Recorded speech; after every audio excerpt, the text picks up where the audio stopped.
মাছের সাথে পটল আলুর কম্বিনেশনটা কিন্তু দারুণ এবং গরমকালে এই তরকারিটা অনেক বেশি ভালো লাগে। আজকে আপনাদের A to Z দেখিয়ে দিব কিভাবে তরকারি দিয়ে মাছ রান্না করতে হয়। অনেকেই রিকোয়েস্ট করেছিলেন। প্রথমে আমি কিন্তু মশলাটা রেডি করব। এখানে 2টার মতো পেঁয়াজ কুচি দিয়েছিলাম, 1 টেবিল চামচ লবণ, 2 টেবিল চামচ পেঁয়াজ বাটা, 1 চামচ হলুদের গুঁড়া দিয়েছিলাম, 1 টেবিল চামচ রসুন বাটা, 1 টেবিল চামচ আদা বাটা। এখন দিয়ে দিব 2 টেবিল চামচ মরিচ বাটা। এটাই আসল স্বাদের কারণ। আর অল্প একটু পানি দিয়ে ভালোভাবে কিন্তু মশলাটা মিশিয়ে নিতে হবে। এবং আমি এটা রেডি করে আপনাদেরকে আবারও দেখিয়ে দিলাম। অনেকেই বারবার একই কমেন্ট করেন যে আপু মশলার পরিমাণটা দেখিয়ে দেন, আপু কিভাবে তরকারিতে রান্না করতে হয় সেটাও দেখিয়ে দেন।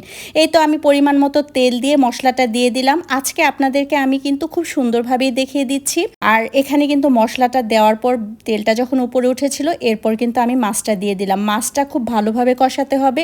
আপনারা যেভাবেই রান্না করেন, মাছ ভুনা করেন বা তরকারি দিয়ে রান্না করেন, মাছটা খুব ভালোভাবে কষিয়ে নিলে তারপর কিন্তু আপনাদের তরকারির যে টেস্ট সেটা আপনারা বুঝতে পারবেন। আমার কিন্তু প্রায় হয়েই গিয়েছে মাছ কষানো। এটা একটু দেখেন, তেলটা কিন্তু উপরে উঠে গিয়েছে। এখন মাছটা কিন্তু তুলে রাখবো। তুলে এখন পটল আর আলু দিয়ে দিব। এটা খুব ভালোভাবে কষাতে হবে। যে কোনো তরকারি রান্না করেন না কেন সব সময় খেয়াল রাখবেন কষানোটা যেন পারফেক্ট হয় এবং এই কষানোতেই কিন্তু তরকারির আসল স্বাদটা চলে আসে।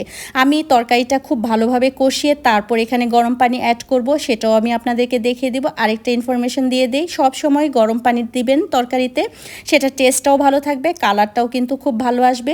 এই তো এখন কিন্তু আমি গরম পানি দিয়ে দিব। এখানে আপনারা আপনাদের পরিমাণ মতো দিতে পারেন। আমি মগ দিয়ে 1.5 মগের মতো পানি দিয়েছিলাম। পরে যদি লাগে তখনও কিন্তু আপনারা অ্যাড করতে পারবেন। গরম পানি এটা একটা সুবিধা। এখন দেখেন তরকারি কালারটা, কয়েকটা কাঁচামরিচ দিয়ে দিলাম। আমার কাছে মনে হয় যে এর চেয়ে মজার খাবার আর নাই। কারণ আমরা বাঙালি, মাছে ভাতে আমাদের পরিচয়।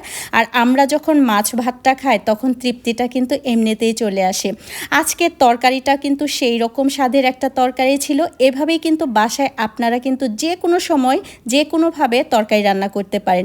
বাসার মানুষ হোক বা বাসায় গেস্ট আসুক, এরকম একটা ঝোলের তরকারি হলে আর কিচ্ছু লাগে না। এখন দেখেন পারফেক্ট যে কালারটা সেটা আসছে। অনেকেই বলেন আমার নাকি মোবাইলের জন্য তরকারি সুন্দর হয়। আসল কথা কি জানেন, মোবাইল কখনো কিন্তু তরকারি রান্না করে দেয় না। তরকারি রান্না করতে হয় কিন্তু আমাদের নিজেদেরই। যাই হোক, এক একজনের এক এক মতামত থাকতেই পারে। আমি আজকে যেভাবে রান্না করেছিলাম অনেকের রিকোয়েস্টের জন্য আজকে আমি ঠিক এভাবে রান্না করে আপনাদেরকে একটা ফুল ভিডিও দিয়ে দিলাম। আশা করি বুঝতে পেরেছেন। একটু ঝোলটা দেখেন। আমার এই তরকারিটা এত পরিমাণের মজার ছিল, আমার বিশ্বাস আপনারা যদি ঠিক একইভাবে একই ওয়েতে যদি রান্না করেন আপনাদের তরকারিটাও এরকম হবে। আজকের এই মাছের ঝোলের তরকারিটা আপনাদের কাছে কেমন লেগেছে অবশ্যই কিন্তু কমেন্ট করে জানাবেন। আর সবাই ভালো থাকবেন। আজকের জন্য বাই, আল্লাহ হাফেজ।